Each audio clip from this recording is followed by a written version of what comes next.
December 2009, Anthem II. Anthem II. Anthem II.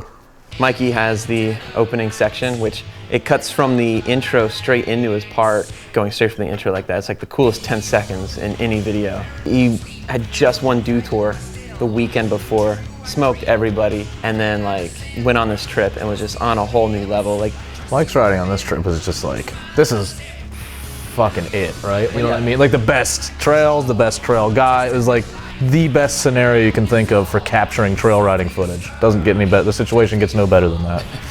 This is like a week's worth of footage. Because of his injury, he didn't really have the time to film for this part that he probably would have wanted to. So, but that's Mike. You could get a week's worth of footage at the trails in a day. He didn't even have to push himself to do crazy stuff because that's just what he did. He did crazy stuff every day, especially when it came to riding jumps. The backside boneless? I don't even know what is that. I remember seeing those. It just seemed like such a bad idea to me. I'm like, don't put your foot down like that. Don't you care about your ACL at all?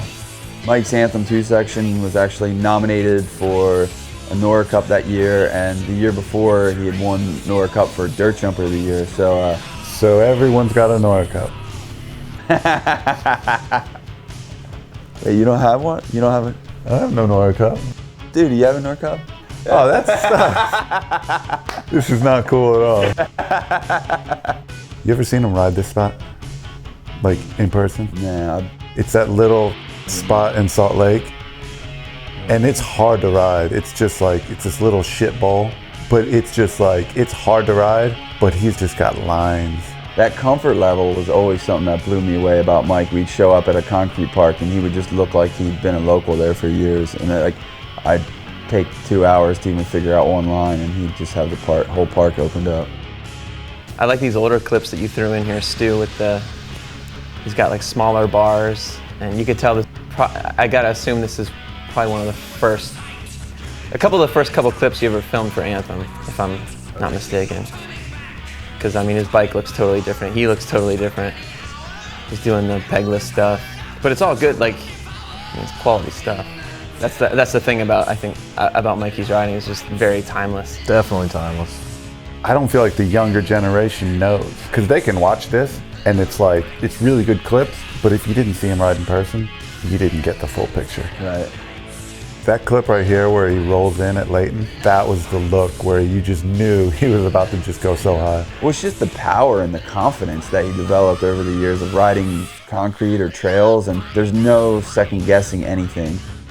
360 one-footed table to look back, you don't see that, and you don't, even if you did, it's not going to look that good. It just, Michael just put combos together that no one else could get away with. Even if they could do the trick, they're not going to make it look good.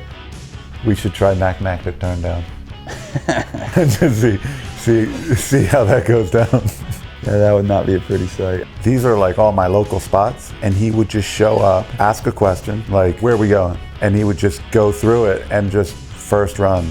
And it was funny because I'd be like, when was the last time you were here? It's like, oh, I'd never been here. He did a couple transfers that had been talked about for years. It was always confusing and a little bit ego bruising to watch him ride your local spot. It's hard to appreciate what he's doing these tricks over and this type of riding without seeing the spots. You see this stuff in person and your mind is just twisted. It's just like a gift. Mike was just gifted with something the rest of us weren't, that's for sure. It's funny seeing brakeless Aitken as well. Yeah. Up rail, nose 180, that's cool. What Mikey does, you can't learn. You can't train for it. You can't practice it. It's just, you have it or you don't. You have it or you don't, and so few people, no one had it like Mikey, you know what I mean? That's what makes it so special. Yeah.